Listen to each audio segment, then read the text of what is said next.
Hi, welcome to SBR Videos. I'm Peter Loshak. This is the Into the Weekend with BetDSI show that we do every week with Brent, the headlines manager at DSI Sportsbook, where he gives us a snapshot of some of the notable action that he's taken for the upcoming football card. Right now we're looking ahead to NFL Week 14. Brent, thanks for being back with us. Good to be with you, Peter.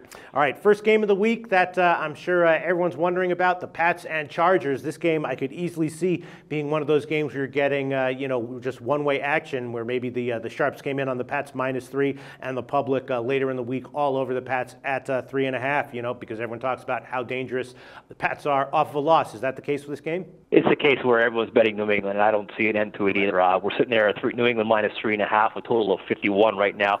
My count is 8-1 on New England. My money's about 5-1 there. I also have public all over the total as well, going over. Now, I mean, they went over fee and got a little bit of money back under 51, but even the money that came back under 51, there's just no point because people are going to bet this game over. I mean, as we keep seeing over and over, the Sunday night game, Monday night game, Thursday night game, over no matter what. So this is another case where I don't think we'll, even when the sharps come in, I mean, if the sharps just hypothetically said they came in on the under, I think we'd probably lay a little bit higher just because everyone seems to be betting the over right now in these types of games, and they're winning with them. So right now we are very much one-sided. Like I said, the count's about 8-1, money's about 5-1. Nothing sharp involved at this point, though, Peter. All right, so then the sharps didn't come in on the Pats early in the week. No. Okay. All right, that's kind of telling, I guess. And then I want to ask about two games this week that feel like they could be setting up to be traps. The first one's St. Louis, Washington, right?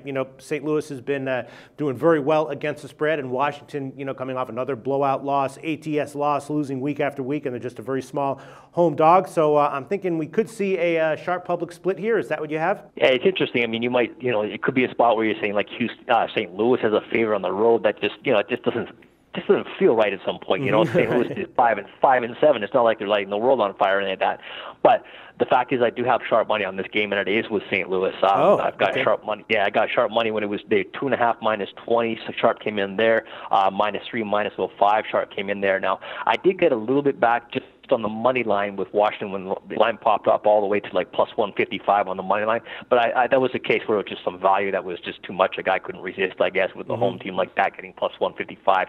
Didn't touch the spread at all, and when the line went that high. So we're definitely one side in terms of our money and our account on Lewis. All right, interesting. I was kind of thinking that the sharps might be coming in on Washington, but not only did they not touch it, they came in on St. Louis. All right, and then the other game that I'm wondering about, sort of a similar one, Indianapolis, Cleveland. Could easily see public all over Indy, and Cleveland getting sharp action as a home dog of about 3.5. Is that what you have here? It definitely, you're right, public there. I mean, my count's about 3-1 in favor of Indianapolis, which is no surprise. I mean, the only surprise is perhaps that line's number's a little bit higher in terms of the count. But I got what I'll call a big bet back on Cleveland. But it's not something I was going to say. I'll say sharp. It's money that we respect, but maybe a guy who take a look at the end of the year, long-term, lifetime customer. Maybe he breaks even. He's a guy like that, just not someone who's going to win or lose a whole lot. He is on Cleveland in this case. So we've got our count about 3-1 in favor of Indianapolis, but our money's pretty much even. I mean, he's slightly favoring Cleveland, but in reality, just one big bet on the Browns at the +3.5. So we're sitting 3.5. 15 right now, and I just have a feeling that even 3.5, I'll probably still get Indianapolis money over the long term. Well, is there anything that you can tell us notable from the rest of the NFL Week 14 card, Brent? Yeah, I mean, just something to watch for. If you look at the Houston-Jacksonville line, I mean, that line's kind of been popping around between 5 and 6, back and forth there. Houston's on the road at Jacksonville, total 42.5. And line right now, we're Houston -6, dog 15. It's a case where I've got a couple of really sharp guys on both sides of the game. Sharp money on Houston was -5. Sharp money, the line went all the way up to like Houston -6, -15. At that point, I had sharp money on Jacksonville +6, -05. So it's a case of two guys who are really, really sharp having a different opinion, but that opinion obviously is inflected in the line. I mean, the guys who lay in the 5.5 won't be laying the 6. The guy who's taking the 6 won't be taking the 5. So It's a case where it's all about the number. And like I said, very sharp money on Houston when it was -5. Sharp money came back +6, -05. So it's just something to see. I mean, like I said, said, right now we're sitting at $6.15. It might go back down to 5.5 or something like that. I'm sure if it drops back down to 5, we might see more money. If it goes up to 6 favorite, something like that, we'll probably see money on Jacksonville. So it's just kind of an illustration of how it's all about the value in the number there. The Jets are a team that they're at Minnesota this week, and they're catching 5.5 now. I did have sharp money when the line was 6, so the Jets plus 6 was sharp. Not a ton of action involved in this game, although my count does favor Minnesota, and my money favors Jets because, again, like we took the big bets on a big sharp bet on the Jets. The Eagles, as a small home favorite against Seattle, they were a sharp play as well. Actually, -1, -05 kind of seemed to be the point where they jumped in. My account slightly for Seattle, which is probably not much of a surprise. Just slightly favors them, and my money slightly favors Philadelphia. So I am getting more public money on Seattle, but definitely the sharp money did come in on Philadelphia there, Peter. Philly, a sharp side. And then before we let you go, is there anything notable that you think is interesting to talk about in terms of teasers? Yeah, I mean, there's a lot of big spreads out there, so you can kind of take a look and get an idea in terms of, where the public's probably going to be going, and, the ugly teams that the public's want to shy away from. So Indianapolis is a big teaser team. They're at Cleveland.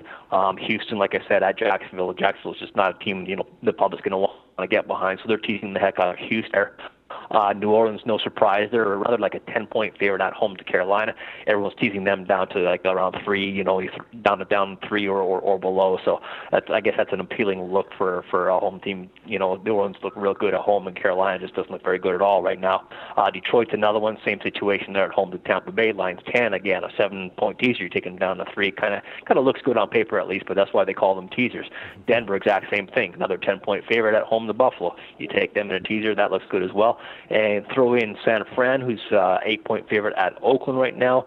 New England, we talked about. Teasers are all over them. Public's all over them. And also the Monday night game is Green Bay. Right. Got a lot of money on Green Bay. They're at home as a 12.5-point favorite to Atlanta. So a lot of teaser teams this week. Indianapolis, Houston, New Orleans, Detroit, St. Louis, Denver, San Fran, Pats, Green Bay. And the sharps we touched on were St. Louis, Jets, and Philadelphia pretty much, Peter. So if 2 or 3 of those teaser sides bust, then you're going to have a huge weekend, right? Yeah, and even like if some of them win, even if some of them win, but they blow the other team out, so you're not cashing teasers on both sides, that always helps us out. All right. Thanks so much, Brent. As always, talk to you next week. The SBR Network offers free sports picks and game breakdowns, big money free betting contests year-round, a real-time Vegas-style odds monitoring service, and much more. So come see for yourself.